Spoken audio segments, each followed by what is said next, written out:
রান্না করব ফলি মাছ। আর আমার এখানে তেল হয়ে গেছে, তো মাছগুলোকে আমি ভাজবো। আর এই সিজনে না, মানে এইরকম ওয়েদারে এই সময়টাই ফলি মাছটা খাওয়া খুব দরকার শরীরের পক্ষে।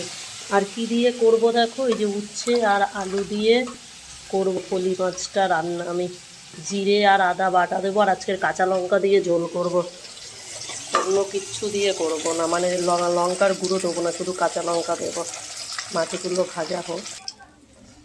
মাছ সব ভাজা হয়ে গেছে। মাছগুলো কিন্তু পুরো জ্যান্ত জ্যান্ত মাছ, আমি লাফাচ্ছিল দেখেই নিয়ে এসেছি। তাতে উচ্ছে আর আলুটা দিয়ে দিলাম। এবারে উচ্ছে আলুটা ভাজা হয়ে গেলে তারপরে মশলা দেবে। দেখো ধনে আর জিরে বাটা আছে, টমেটো দেবো, আর পরিমাণ মতন নুন হলুদ আর কাঁচা লঙ্কা দেবো দিয়ে। দেখো উচ্ছে আলুটা আমার লাল লাল করে ভাজা হয়ে গেছে। এবারে এর মধ্যে আমি মশলাগুলো দিয়ে দেবো। দেখো মশলা দিয়ে দিয়েছি, ধনে জিরে বাটা আর পরিমাণ মতন নুন হলুদ টমেটো আর কাঁচা লঙ্কা ছিঁড়ে দিয়েছি।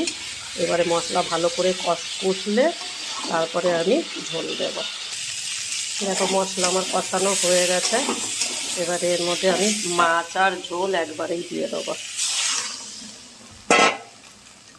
আরে ফুটে গেলে নামিয়ে নেব বন্ধুরা।